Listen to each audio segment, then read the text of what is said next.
Hello, and welcome to Mental Health Matters Podcast. I'm your host, Liz Lang, and I'm here with Dr. Mark Burton.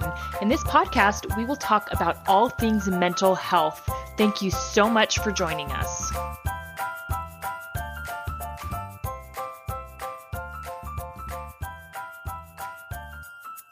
Hello, and welcome to our podcast.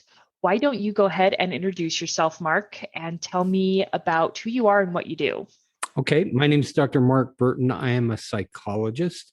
I'm in what we call independent practice in Salt Lake City, and we have a little group called Aspen Grove Counseling that we've had over 20 years and pretty much the same group of us together, which is nice and somewhat unusual for psychologists.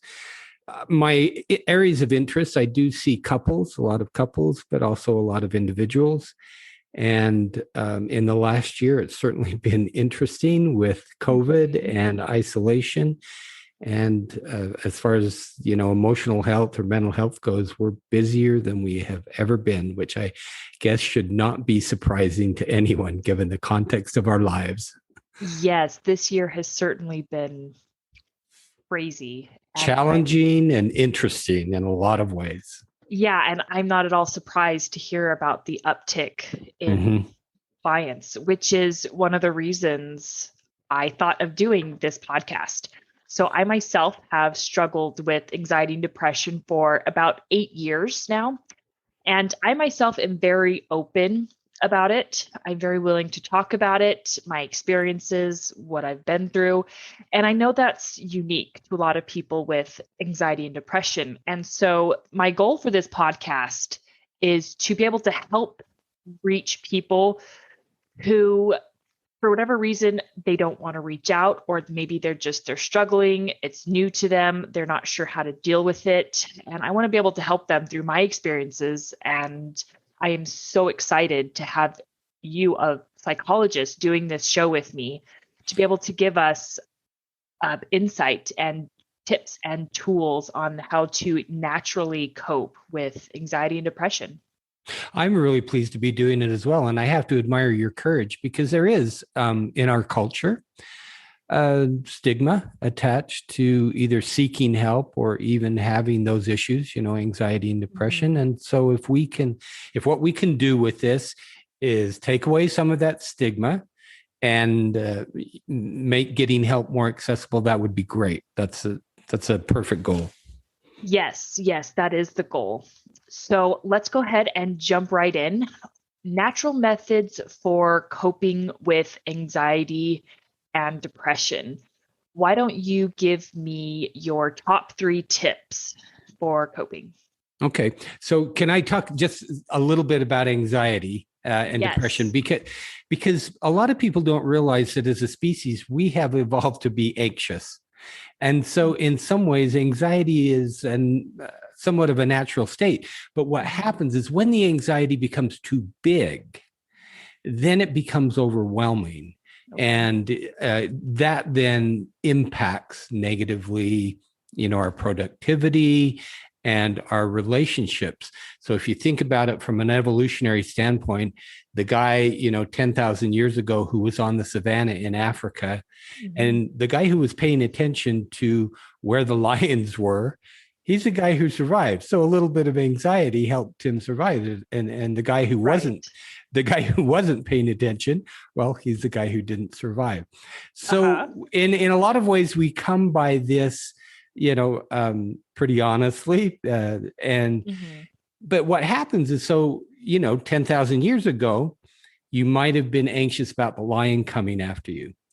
Well, today it's, maybe the stress of work or the stress of life, being parents or in a family, or, making enough money to live.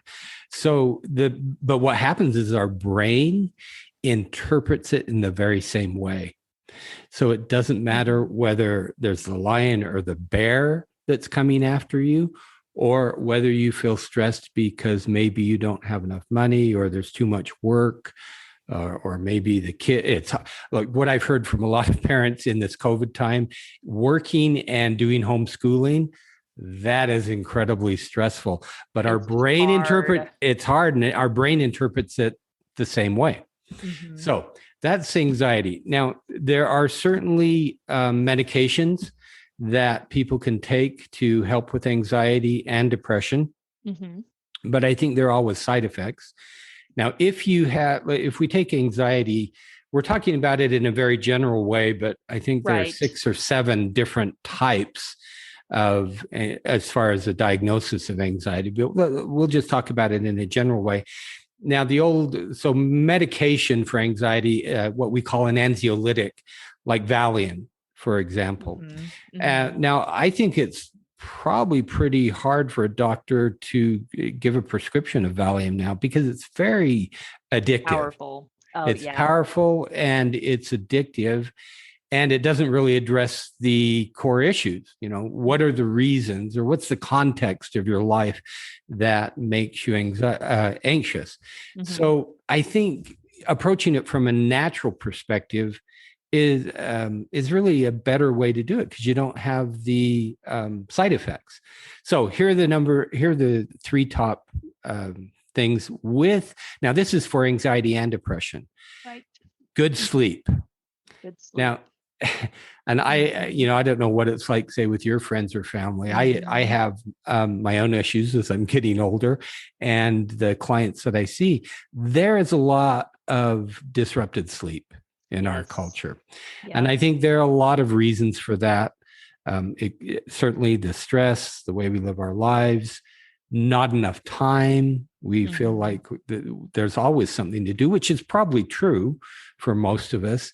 And so sleep, for whatever reason, tends to take, the back seat to our life. And we figure, well, we can get by with less sleep, which isn't true. Lack of sleep makes depression and anxiety much worse. Which makes total sense. And it can be especially challenging with young children. And I see quite a few couples with young children. Well, I've had my own young children. I mean, they're older now. Uh-huh. But so that I always thought that first year, where it's hard, I think the first year is hard for sleep with infants, uh-huh. right? Uh-huh. I always thought that first year was really tough with each one of my 4 children. And I was just so pleased when that year birthday came and sleep started to change. Mm-hmm. So for young parents, it's really, really tough because the sleep is disrupted. So, and we can talk later about how, some things to do about that. Okay. Yeah. And our culture today is go, go, go, go, go. We live in such a fast-paced world that it's hard to slow down and make rest and sleep a priority, but it is crucial for coping with anxiety and depression. It is, and it's crucial for having a happy life. And you're right. For a lot of people, they see it as almost a badge of honor to say, "Oh, I only had 4 hours sleep last night." Not good. And the problem is, we just don't do well with lack of sleep. And they might think, "Oh, my productivity's up." Not really, because you can really plot this, and with lack of sleep, your productivity goes down. So your brain doesn't function right. No, it doesn't. We need 7 to 8 hours of sleep every night, and we need to get in that rapid eye movement, so REM sleep, and so we need that time. Okay, so sleep. Second one is good aerobic exercise. Okay. Now, a lot of people, when I say that to them in the office, they're saying, well, I go on a walk, every afternoon. I take my dog on a walk every morning. And I say, that is a wonderful thing to do. It really is. Walking is, it's incredibly therapeutic. It's good for our bodies. It is not, however, aerobic exercise. Okay. So when I talk about aerobic exercise, I'm talking about your heart rate getting up into that aerobic range. Okay. And which depends on your age. So there's always a range for that. And anybody can go on the internet and say, I'm 35 years old and here's my aerobic range. So getting aerobic exercise means that for 30 to 45 minutes a day. Okay. For most days. Now I wouldn't say every day. I think that's probably a little too much. I'd say 7 at least 5. Yeah. I think 7 is too much. Yeah. I think just for, a healthy body, I think sometimes it needs that rest, right? I agree. I agree. So, the people who are running, for hours every day, I mean, ultimately that's stressful. It's pretty hard on their bodies, even though they're getting all this aerobic exercise. So 5 days a week, let's say, whatever works for you, but 30 to 45 minutes, getting your heart rate up into that aerobic range. I'm a big advocate for heart rate monitors because I think they give a lot of good information. I think nowadays they're pretty inexpensive. They're on watches, they're on Fitbits, they're kind of everywhere. So, aerobic exercise. Now, that doesn't mean to say that what we'd call anaerobic exercise or strength training isn't good for you. It really is. And that's especially true as we age. But if you're talking from a mental health issue or emotional health issue, for whatever reason, it's the aerobic exercise that makes a difference. And I think what it is, I mean, what I've heard, I don't think anybody has an exact idea, but it's the increased blood flow in the brain. And so if what we're trying to do ultimately is make our brain healthier by increasing the connections with the neurons, then the increased blood flow tends to make sense. Number three. Definitely. Okay. Number three is some sort of good meditative practice. Okay. And now here we could have several different podcast episodes on meditation. And so I'll just kind of go into it really briefly. It's important to realize that for each person, what they find to be meditative, there's a wide range. Okay. Yeah. And so, like, for instance, a lot of my clients find apps like Headspace is a common app. Another one is Calm. I think it's called Calm. And the reason that a lot of clients find that to be helpful is it's pretty regular. It will prompt you on a daily basis, and it's only about 10 minutes. 10 to 15 minutes. And so a lot of people, going back to what we talked about earlier, our busy lives and overscheduled lives, they think, okay, I can do 10 minutes. But it probably wouldn't surprise you that a lot of people think, oh, I really don't have 10 minutes to do this. Well, you do. you make time for what's important, right? Well, see, and that's what we're going to, I mean, I would guess in a lot of the episodes that we do, and especially today, it's your priority. Yeah. You'll never have enough time. Right. Yep. And I think that's a given, and I think that's especially true with young families. It is hard. You're never going to have enough time because, you're taking care of the kids, and then you're taking care of the house, and you've got jobs, or nowadays you're doing, in-home teaching. There's never going to be enough time. You've got to take the time. You have to schedule it. Yeah. I don't remember where I heard the quote, but if you don't take the time to rest and make it a priority, then you're going to end up taking it to be sick. So, yes. I mean, that is absolutely true. Yeah, absolutely true. And I try and help people. Often it's, businessmen come in and they say, I just don't have time to do the meditation. If they do it, even, during the day, they're more productive. Right. Typically, I hope this doesn't sound too sexist, women tend to take better care of themselves usually. Really? Interesting. From my experience, that's true for even going to the doctors. That I can see. Women are definitely usually more willing to go to the doctor.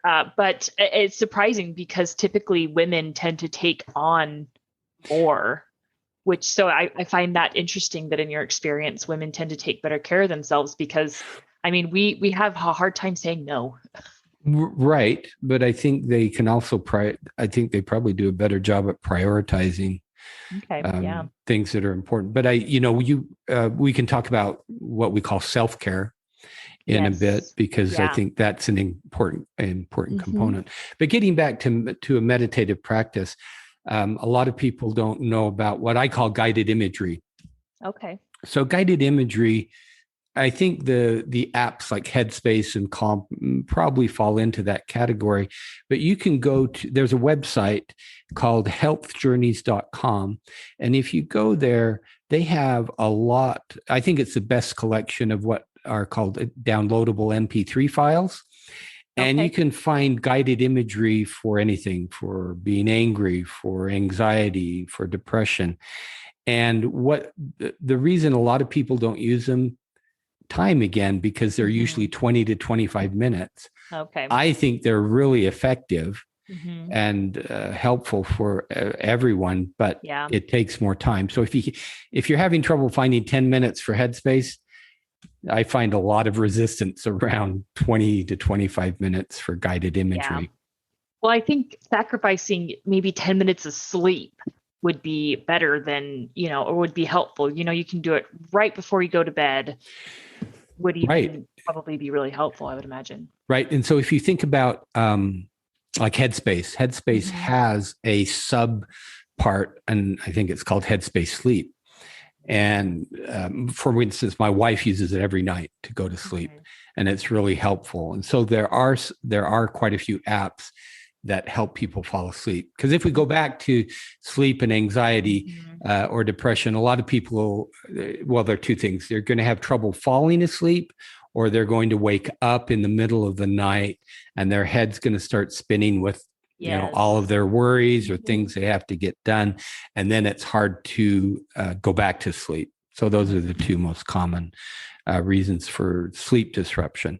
But meditation, here's the thing that's important with meditation: find what works for you. So on the other end of the spectrum, yoga is a great meditative practice that for a lot of people it works. I've also had bikers, so road bikes and runners tell me that when they're doing it, and I would guess this is a hormonal component, that that they get into that zone and they say it's very meditative for them, and I think that's true, but it's not true for everyone. You have to find what works for you. Okay, yeah, and it's going to take some homework and trying things out. That in and of itself takes time, and a lot of people don't want to devote the time to figuring out what it is that's going to work for them. But it's really worth it to figure it out and find some sort of meditative practice. And I would say do that every day. Okay, yeah, and even if it's walking your dog, and you can get into meditation when you walk your dog, or just going for a walk, that's great. That is absolutely true, because there's a whole branch of meditation called walking meditation. Oh, okay.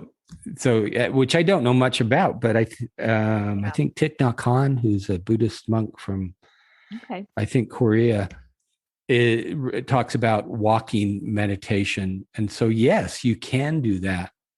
So meditation doesn't necessarily have to be, I'm going to sit for 10 minutes, be completely still. It doesn't have to be that. No. And a lot of people, when I say, I want you to figure out how to do some meditation, they go glassy eyed because they think, oh, I'm going to sit in the lotus position with my legs crossed and just be silent. But again, here's another one that's fairly common, that in a lot of religious practices, prayer is, I would say, is certainly can be considered a meditative practice. Now, part of the problem, if it's a little bit longer, then it becomes more meditative. So I'm not talking about the prayers that we just recite, but so prayer is a meditative practice for some people. Yeah. Okay. Just finding whatever it is works. Yeah. Whatever works for you. Yeah. So let's go ahead and talk about self-care. So I think self-care, no matter who you are, I think self-care is important. Even if you don't struggle with anxiety and depression or any sort of, emotional issues, self-care it's important. Right. And I think a lot of it is taking time off or taking time away from, let's say, the normal stresses of the day. And often it's about doing something for yourself. So, for a lot of people, exercise really falls into that category of self-care, because they're going off and taking a half hour to 45 minutes to really focus on what feels good for them. but also it could just be taking a hot bath without interruptions from little people, having some time alone to relax. So sitting out in the hot tub, maybe, or going on that walk with the dog, or alone, or even with someone else, that you find, like, connection is really important. And so again, with self-care, what works for you? And that's going to be different for every person. Yeah. What I would caution listeners against is self-care sitting in front of the TV, watching TV. I think what happens, a lot of people tend to zone out.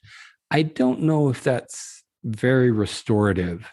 Okay. I think that if you're doing something more active than passive, I would say watching TV is fairly passive, but doing something active, moving your body. And so, we've talked a lot about anxiety, but the depression, moving your body is really critical in depression. And it's one of the hardest things to do. If you've talked to people who are depressed, it's very tough for them to get up and actually move. And that's why I think it's so critical. Yeah. And I think self-care, I mean, it, again, like you said, it's what feels good to you. And so something that I thought of is, a lot of times we hear the term, well, just choose to be happy, which for someone who has anxiety and depression, that can be incredibly difficult because you don't feel happy. So I once had a therapist explain it to me, choose to be happier, which I loved. So you can find something, no matter what's going on, find something that's positive, find something to be happy. Even if you have to create it, find something positive in your life. Right. Which I think it goes back to how we've evolved, because we've evolved to focus on the negative. Yeah. And that's true of parenting. It's true of couples. And I think it's because in some ways focusing on the negative helped us stay alive. Right. And so it really takes effort and focus to shift your gaze from the negative to the positive. But I think it can be done. But also in my mind, so we're talking about depression, but I think we also ought to mention that sadness is in there as well, because of the way the drug companies have marketed the antidepressants. I think they've made a real effort to get rid of even the word of sadness. And so a lot of people will come into my office and they'll say, well, I'm really depressed. And when we start talking about it, in my mind, it fits more this idea of I'm sad. And I think even so, sadness and depression can be what I call situational.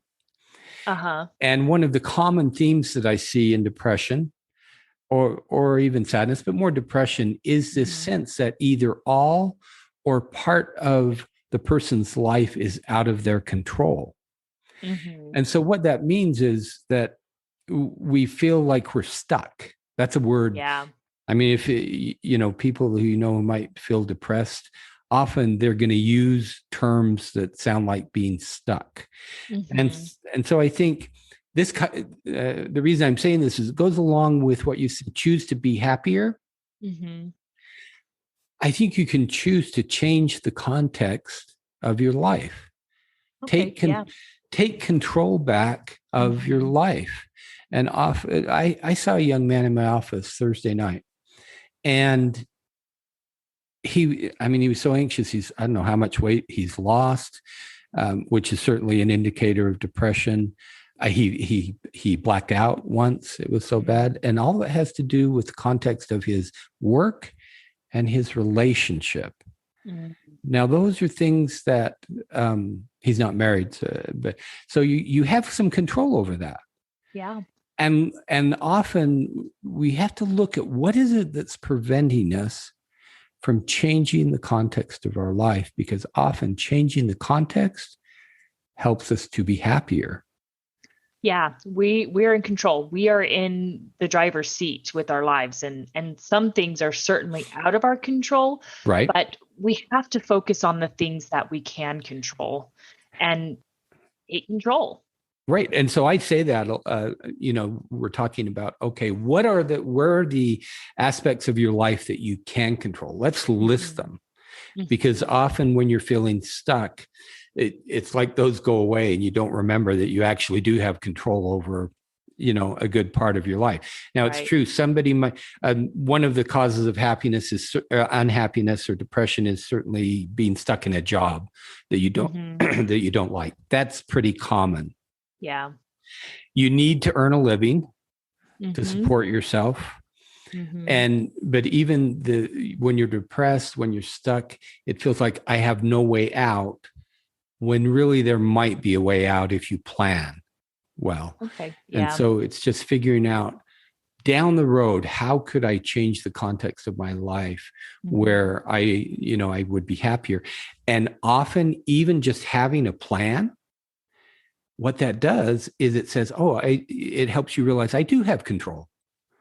Goals. And it's a goal. Goals. It's a goal, right? And so the goal, if you're working towards a goal, that's control. Even though you don't have it right now and tomorrow you can't change jobs, it doesn't mean that in 6 months or a year, you could position yourself in such a way that you would be in a different situation. And that's often what people need to remember, is they can do that. Yeah, I think that's a great coping tip, in that understanding that you're stuck in a moment for now. It's not permanent. And I think that's really important to remember with our emotions. And I've had it explained to me that way before, that it doesn't last forever. You are not stuck in this depression. You're not stuck in these glum feelings. Yeah, changing the context of your life, getting control in some way helps us to be happier. I think there's a book I want to mention. Yeah. It's called Lost Connections. And the author's name is Johann Hari, and you spell the last name Hari. And before I talk just a little bit about the book, generally when I recommend books, I realize that not all books are going to be helpful for every single person. And so these are just books that I found helpful. And also, every single book isn't 100% helpful. There's going to be good things in a book, and there are going to be things that you're going to go, oh, that doesn't make sense. I don't know that I've ever found a book that I'd say, yeah, that's 100% right. So when I recommend a book, what I'm saying is that I think there's some good things in the book, and every person has to read the book and see, how it feels to them. Anyway, so the Lost Connections is, I think the book does a pretty good job of talking about why is there an increase in anxiety and depression in our culture, and trying to understand it. And he approaches it from a little bit different perspective, that he believes it's both anxiety and depression. The increase are about disconnection. And here are these different areas: disconnection from meaningful work, disconnection from meaningful relationships, meaningful values, childhood trauma, status and respect. Here's one that I think is big: disconnection from the natural world, getting out into nature, and then having a hopeful and secure future. And so there's certainly some of those things, like natural world, get out and go hiking, wherever you can. Now, if you're living in a big city, that becomes certainly more difficult, and you have to work at doing that. Disconnections from people, I think, is really important. Particularly with social media. So that, again, that's a whole other issue. I know, but it will be a great topic, right? Yeah. For the future, because I think there's this perception that we have these connections when we're on social media, but they're nothing like having real connections with real people sitting next to you. Yes. And I think in some ways we've lost the ability to do that. My worry is that we're bringing up a whole generation of people young people, adolescents, young adults, and the way they communicate with each other is via text. Yeah. Right? I've heard many stories about they're in the same house, they're in a party, and they're texting each other, and they're probably just across the room. And so there's this separation from having that real connection. I think taking time to disconnect from the media, social media, the news, everything. I have a rule that I don't do news and politics on the weekends. That's, that's my break from it. I take a break from the news, from the world, and focus on my family or whatever's going on in the moment. Which is really important and helpful. And I try and I actually try and help clients go a little bit further, even because the last year, no matter what political side you were on, was pretty anxiety provoking for a lot of people. Yes. And I never found that, what I found is people come in, they're really anxious about the situation in the country, and they're listening to the news nonstop all day long. Yeah. It doesn't matter where you fall on the political spectrum. That is going to be anxiety provoking. So turn it off. What I tried to help people see, it doesn't do anything for you. It doesn't. So it gives you information. All it does is work you up.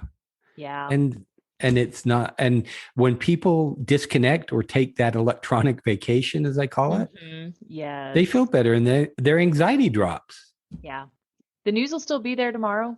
It will be. If the world's going to end, somebody will tell you. Guaranteed. Yeah. Somebody will call up and say, "Hey, just wanted you to know." Yep. It's not going anywhere. Well, it just doesn't make any meaningful difference in your life. Yeah. Except to increase your anxiety. That's what I think. Yeah. Okay. This has been great. It's been a really great conversation. Let's go ahead and wrap things up by talking about what we are going to discuss next week, which is something that hits very close home to me, is postpartum depression. So we're going to get into what exactly it is, what's the difference between just kind of normal postpartum depression that everyone goes through and what's, real postpartum depression. So tune in to us next week for that. It's a great topic. Look forward to talking about it. Okay, great. Thanks so much. All right. We'll see you everyone next week. Goodbye. Bye.